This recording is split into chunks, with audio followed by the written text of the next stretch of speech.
So, ayun nga. Hingal pa tayo. After ng ating 3 km, time trial, yes, nabit natin. Nakatulong ng training natin ginagawa. May speed tayo.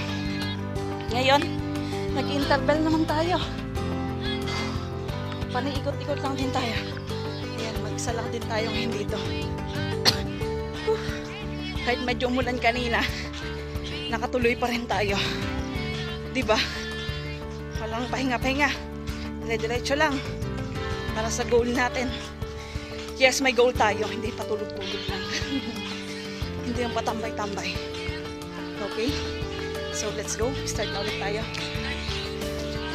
It's 4:11 na. Tara na. Makapag-vlog na naman si Anteng sa sementeryo. Last na, pang-apat na ikot ng interval natin for today's video. So, tayo nga lang konti para makarecover. And bira-bira na naman. Let's go. Bago pa umulan na naman.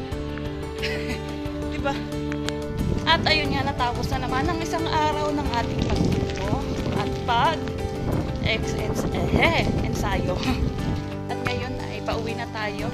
Thanks for watching. Don't forget to subscribe. Ayun, may maayos na tayong intro ngayon.